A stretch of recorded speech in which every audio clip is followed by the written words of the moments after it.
Hello ladies and gentlemen, welcome to alternating current tutorial. Let's begin with question 1. A sinusoidal alternating current has a period T. The RMS value of the current is I, so take note this is IRMS. And the mean power dissipated is P, mean power. So this is also related to the RMS value. Which statement is correct? The frequency is 2 pi over T. Come on, this is omega, and omega is angular frequency. So this is definitely wrong. The maximum power is P over root 2. Now that's incorrect. The maximum power is twice of the average power or mean power. So that will be 2P. So this is incorrect as well. The peak current is I over root 2. Now, that's obviously wrong because the RMS current is the peak current divided by root 2. So the peak current should be root 2 multiplied by the RMS current, not divided. By elimination, the last one is correct. The RMS voltage is P over I. That is correct because average power is equals to the RMS current multiplied by the RMS voltage. So that's correct. Now let's move on to question 2. The variation with time of the current passing through the potential difference of a resistor are shown below. What about the power? So let's take a look. The potential difference is some kind of sine curve. So we put it as V naught sine omega t, with the value here being V naught. And the current also is some kind of sine curve. We can write it by inspection, right? So there's I naught. Now, the power dissipated in the resistor will be P is equals to IV, and that will be I naught sine omega t times V naught sine omega t, which will produce I naught V naught sine squared omega t. Now, among all of them, only D is the correct answer. Now, I want you to take a look carefully at the sine squared omega t function. Now, let's put in some values over here. Let's say, for instance, all right, this is 1 millisecond, 2 millisecond, 3 millisecond, 4 millisecond, and so on, time in milliseconds. And then, in that case, what will be the sine squared values? All right, the time over here will be 1 millisecond, 2 millisecond, 3 millisecond, and 4 millisecond. So as you can see, one period of the wave, one period of the alternating current results in 2 humps of the power curve. All right, there will be 2 humps for every period. Okay, sometimes it's not 2 humps. Let's say the period begins. Let's say the period begins over here. All right, let's say the period begins over here, and this is one period. Then how many humps will there be? There will be. It will look like that. Okay, so let's say the period begins at half a millisecond. All right, then what you will obtain for the period for the power curve will be over here. Okay, 2 humps per period. So just to take note. Now let's go on to question 3. A 15 ohm heating element is connected to 240 volts AC supply. Determine the average power dissipated. Now there's one trick in all the AC questions, is that every time the voltage is mentioned, it is assumed to be the RMS voltage if not stated. All right, so what we can say is that 240 volts is the VRMS value. Okay, now what is the average power dissipated? Very quickly, average power will be VRMS squared divided by resistance. So this will be 240 volts squared divided by 15 ohms. Excuse my poor handwriting. Okay, and that will be 3,840 watts mean power. Okay, next, what is the maximum instantaneous power? So what they're talking about is what is your peak power. Now peak power is twice of the average power, so that will be 2 times of 3840, and that will be 7680 watts. And what about the minimum instantaneous power? Now, if you remember from question 2, all right, the power curve will look something like this. This is a power curve, all right? So the peak power is 7680 watts, and the average power is 3840 watts. So the minimum power will be 0 watts, okay? The minimum power for any alternating current is always 0 watts. Now, let's take a look at question 4. An alternating current varies with time and passes through a resistor according to this equation. Now let's break down this equation over here. Any alternating current can be written in the following format. The alternating current multiplied by a sinusoidal function multiplied by the angular frequency times time. And remember that omega is equals to 2 pi over the period or 2 pi f. Okay, so let's observe what we have here. Over here, this is obviously saying that the maximum current is 5 amps. And over here, this is clearly stating that the period is 20 milliseconds. All right, so let's sketch the variation of I against t. Please read the conditions of the questions carefully. It's for 2 cycles. It's for 2 cycles. All right. So when t is equals to 0, then the current, just want to take a note that the starting condition for this question is very, very strange. Starting condition for this question is very, very strange. When t equals to 0, I is at the positive maximum value. When t equals to 0, I is a positive maximum value. That means this whole equation here is a ginormous, gigantic trap. What is the actual equation? Since I is a maximum positive value at t equals to 0, it must be a cosine curve. So this whole question is actually a massive trap. So the correct formula will be I equals to I naught cosine omega t. All right, so now let's draw a cosine curve. It's always a good idea to mark out, okay, some markings first. All right, so what we're going to do is we're going to draw for 2 complete cycles. Here, oops. So we know that the cosine curve looks like this over 2 cycles. So we'll try our best to draw a nice cosine curve. Okay, so that's 1 cycle. And here is the other cycle. Obviously, this part doesn't look so good, so I'm going to draw it again. All right, here we go. Now, it's always a good idea to mark down your maximum and your minimum values. Okay, so this will be 5.0 amps, and this is minus 5.0. Now, it's time for us to mark down our timings. So the time is in seconds here. So what we'll need to do is write down the period, 20 times 10 to the minus 3, and the second period will be 40 times 10 to the minus 3. It's not super necessary to put down half periods, okay? So this is what you will obtain. Now I'm going to pause the video. If you want to copy down, you can pause the video here because I'm going to move on right now. Okay, now let's move on. The RMS current in the resistor is easily obtained.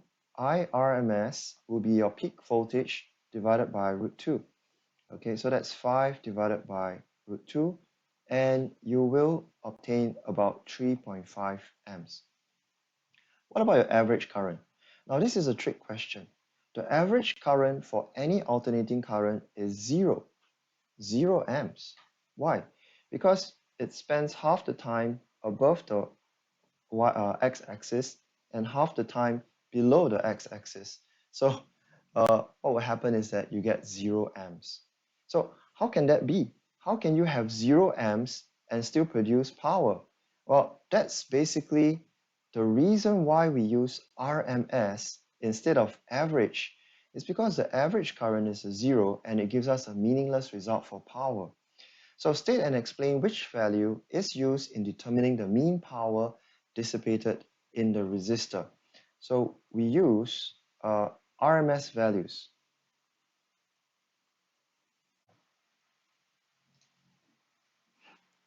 Now, the reason why we use RMS values goes back to the definition of RMS. We use RMS values because the root mean square value is the equivalent steady current that produces the same average power as the alternating current. So RMS values are used when calculating average power. Now, at this point in time, I'm going to let you pause here to copy down the answer, because if you want to copy down, so you have to pause the video because I'm moving on to the next question. Now, let's look at question 5. Consider the alternating voltage applied through time t. Calculate the average power dissipated in the load. Okay, now to find the average power, okay, there are two ways to do it. And the easiest way actually is to use this value, okay? Power is equals to V squared over R. Now, what we're going to do is that we're going to draw the entire curve again, okay? Except this time, we're going to put the power on, okay? We're going to put the power on the top, all right? And then we're going to put time over here. Now, let's just do it for one period of the curve. Since the curve repeats itself, we don't have to keep doing it over and over again. Okay, so will be 1 second, 2 second, 3 second, and 4 second. Now, in order to find the power, first of all, okay, let's take a look at this segment of the curve.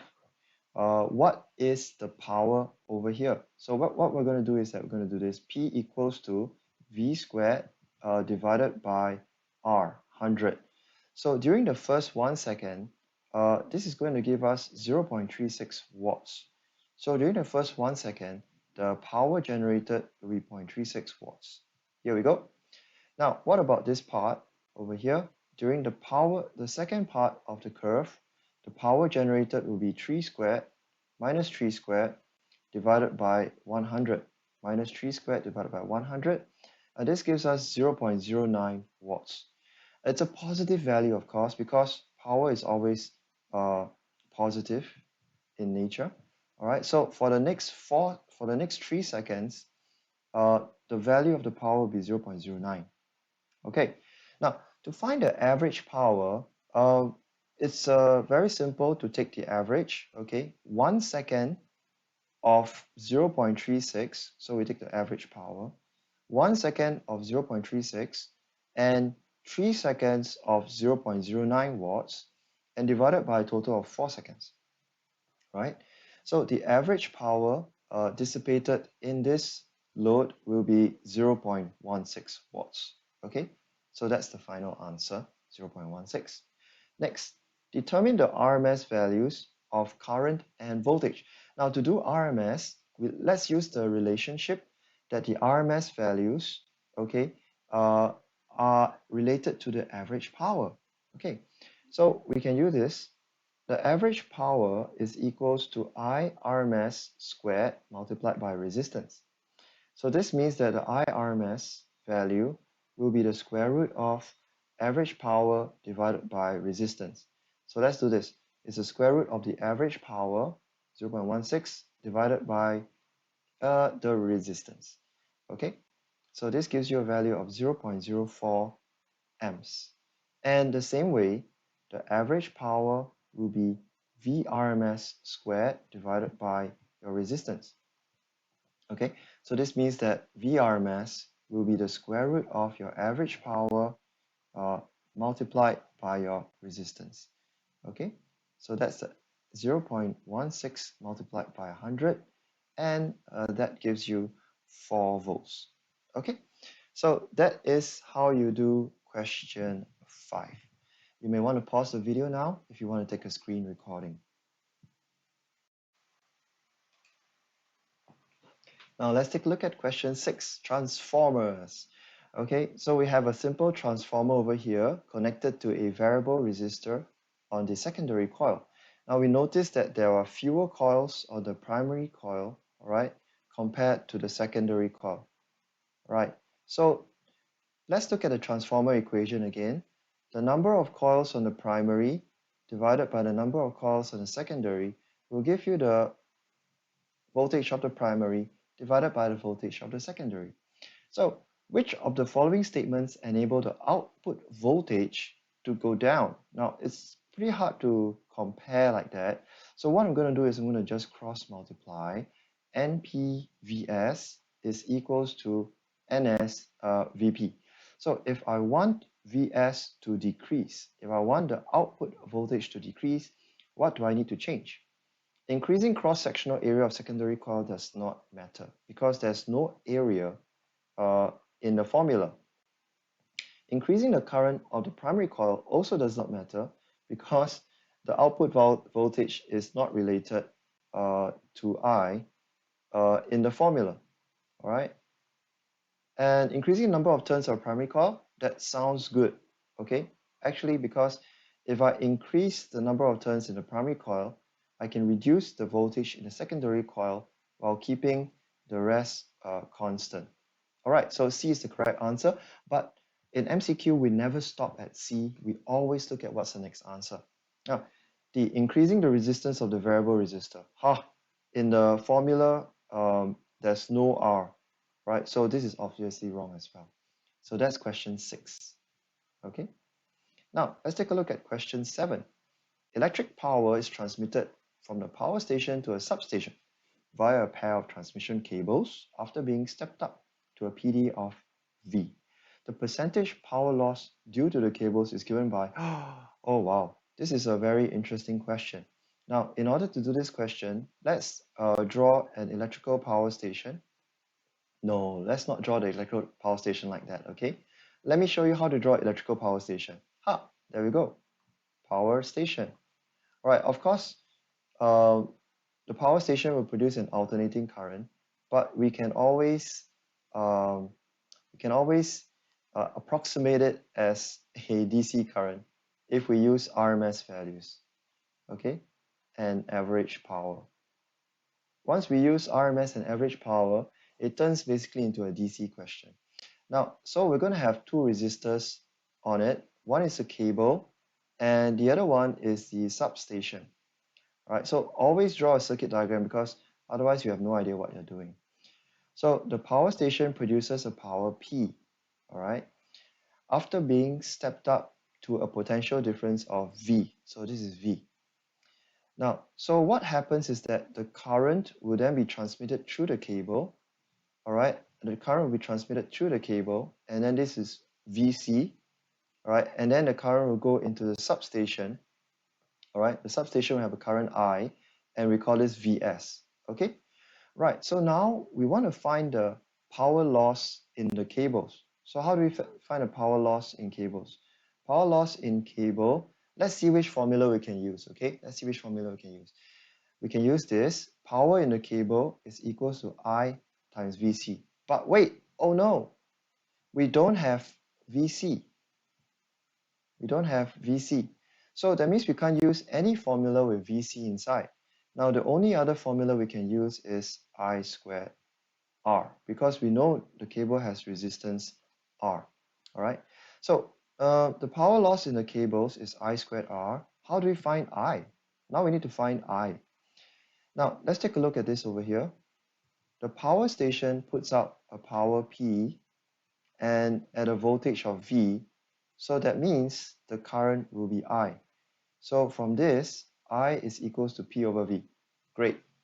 So power loss in the cable will be P squared over V squared R. Okay, P squared over V squared R. But that's not the answer. Okay, that's not the answer. The question wants us to find percentage power loss in the cable. So the percentage power loss in the cables will be power loss divided by the power output of the power station multiplied by 100%. Now let's fill in the values, P squared over V squared over P times R times 100%. Now this is going to give us P over V squared. So the answer is B. You can play this video back slowly to see how it works, okay? But essentially, most of these transformer questions, the trick over here to solve the question is to find current, okay? Most of these power transmission questions, the trick is to find the current.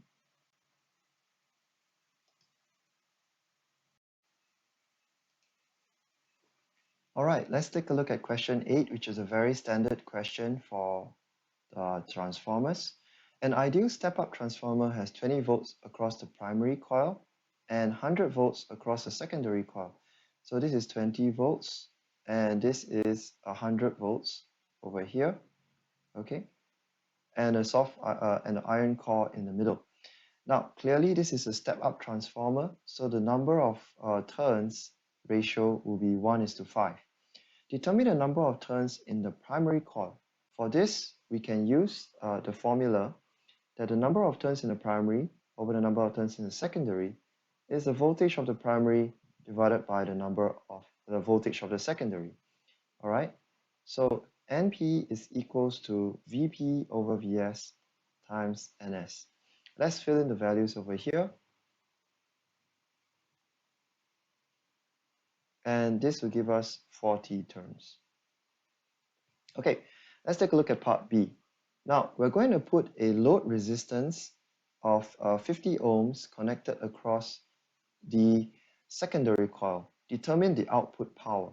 Now, this is kind of a trick question because usually we don't do it this way. Usually we have to find the input power and then the output power. But something allows us to do this. Now, every time you do a transformer question, please take a look at the word ideal. Please take a look at the word ideal.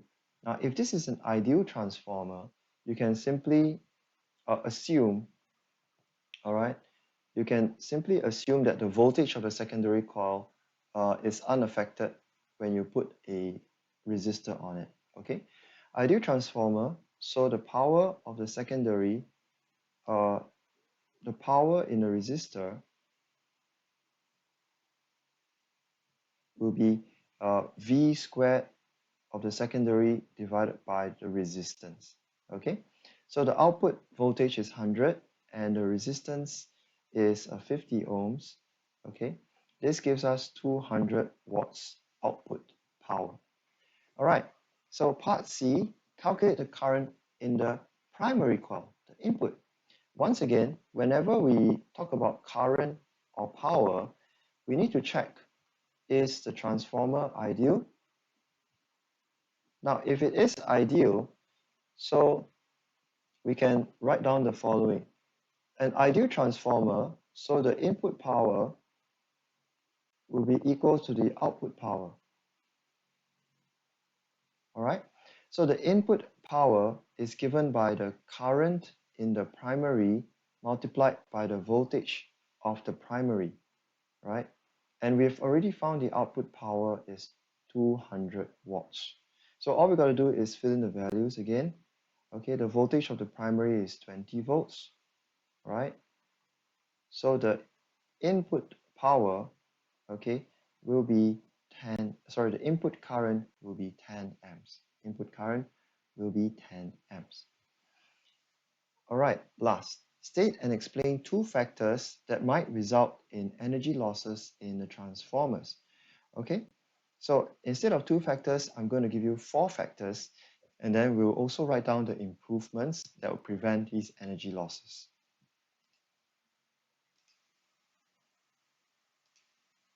All right, so there are four losses and four improvements that can be made. Now, first of all, the main one of the important losses is the resistance in the coils, primary and secondary coils, that leads to heating losses when current passes through.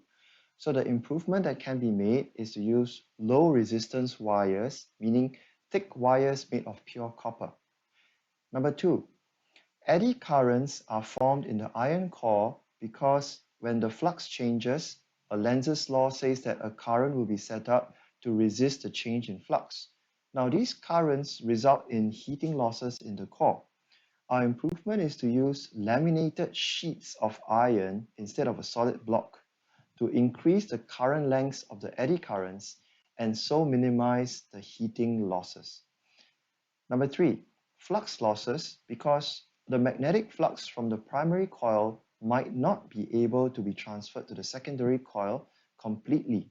There's some flux leakage that loses the magnetic flux. So what we can do is that we can wind the primary and secondary coils right on top of each other to ensure that almost all the flux is transferred from primary to secondary coil. And finally, there's a hysteresis loss, because every time you magnetize and demagnetize iron, because the magnetic domains will be adjusted, so there's a lot of friction involved inside the iron itself. And this might even cause the iron to heat up, right? So what we need to do is to use a very soft, magnetically soft iron that can easily be magnetized and demagnetized, all right? So these are the losses and the improvements for question 8.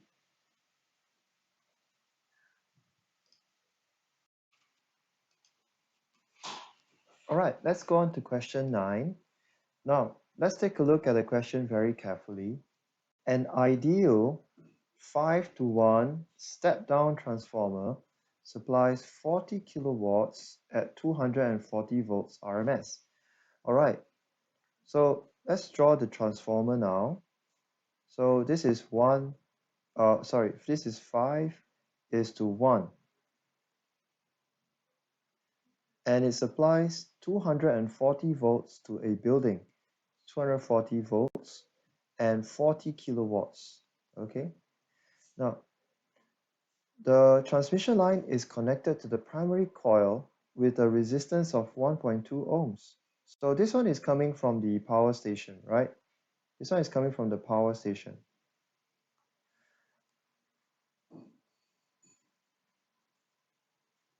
Okay, now the question is, what is the power loss in the line? Power loss in the line. Now, what is the strategy for doing power loss? Every time you see power loss in cables, the strategy is to find the current in the cable. Now, how do we do that? Let's start working with voltages first. Now, this is 240 volts RMS. So the first things first, the voltage in the primary will be 5 times of the voltage in the secondary. All right, so this will be 1200 volts. So this one is given. All right, so what I mean by given is that is the first thing that you will do is to find the voltage of the primary coil. Now, next, so using the idea that the transformer is ideal, now we can also find the power in the primary coil. So the power in the primary will be equal to the power in secondary, which is equals to 40 kilowatts. Now it's a kilo, so we'll write 40,000 watts. Okay, so over here, this is 1200 volts, and this is 40,000 watts. That means to say, to find the current in the primary coil,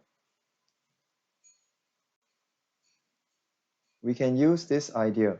The power of the primary coil will be equals to the current in the primary multiplied by the voltage in the primary. So 40,000 equals to the current in the primary multiplied by 1200, which means that the current in the primary will be 33.3 amps. Now, so finally, we can find the power loss in the cable. The power loss in the cable will be I squared R. All right, so that's 33.3 squared multiplied by the resistance of the cable, and that will provide 1330 watts. Okay, 1330 watts. So that is the final answer. Now, a little bit extra, a little bit extra.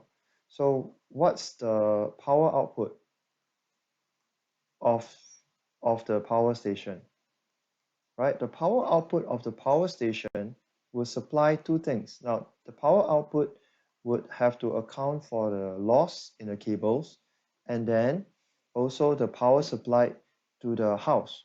So the power output of the power station will be equals to 1330 plus 40,000. So it will need to output 41,330 watts. Okay, in order to provide 40,000 watts to the house. So that's question 9. Next, let's take a look at question 10. Now, an electric kettle designed for travelers can be used with different supply voltages. It's rated at 700 watts for 240 volts RMS. Okay, so we'll draw a kettle now. This is a kettle. Honestly, it's true. This is a kettle. All right. So the kettle is 700 watts and 240 volts RMS. This means that the resistance, okay, the resistance of the kettle can now be determined. Okay, the resistance of the kettle, we'll get it from V squared over R. P equals to V squared over R. All right, so R equals to V squared over P.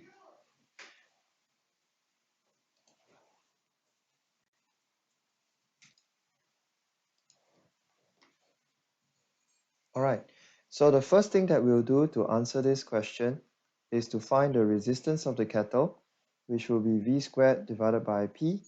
All right, so we'll put in 240 squared divided by 700 watts, and that will give us 82.3 ohms. Now, this is necessary because we're going to switch the kettle to different voltages. If we don't have the resistance, the question will become a little bit more complicated. So now on 120 volts RMS alternating supply, the power on 120 volts will be V squared over R, which will be 120 volts squared divided by 82.3 ohms. Okay, let's get rid of the unit here. So this will be 175 watts. All right, so what about if it's a 120 volt direct supply? 120 volt direct supply. Now, this is kind of a trick question because VRMS is equivalent to a VDC. All right, the RMS value of a voltage is the DC equivalent voltage that produces the same average power as the alternating voltage. So therefore, the power on 120 volts DC is also 175 watts. No further calculation is required by definition of RMS.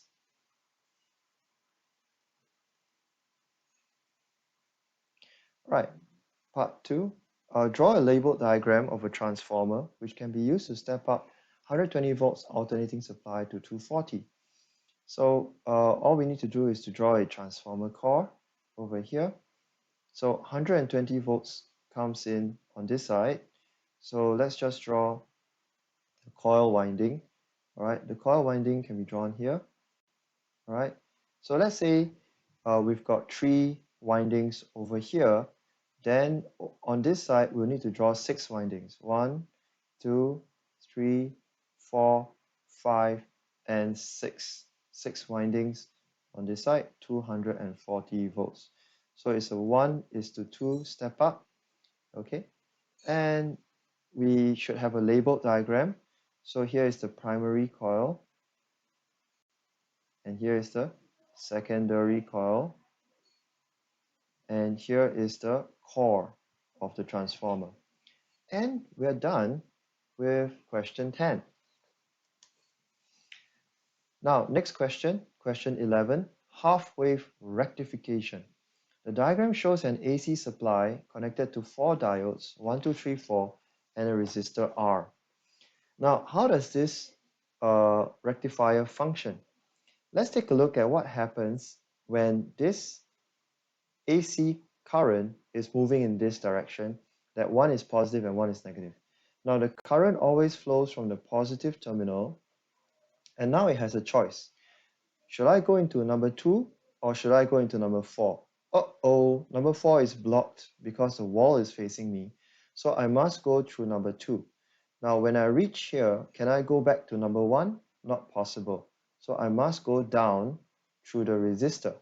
And then over here, now I have two choices to go this way or this way, but I cannot go back to higher potential because current always flows from the higher to lower potential.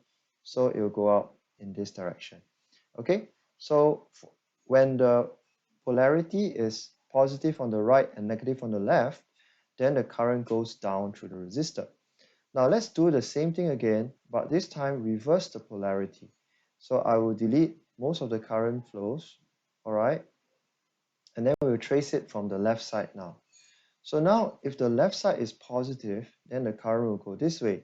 Once again, we are faced with a choice. The current will go through 1. And the current will go down through R. All right, go down through R. And then it will flow to the negative terminal. So it will come back this way. Okay, so what we have is that this is a full wave rectifier. A full wave rectifier means that the current through the resistor, the voltage through the resistor, is full wave rectified. Now, if diode 1 is removed, right, this means that we are going to lose half of the cycle. If diode 1 is removed, we're going to lose half of the cycle. So let's say there's nothing here. It's a big broken circuit. So when the positive side is here, then the current will flow.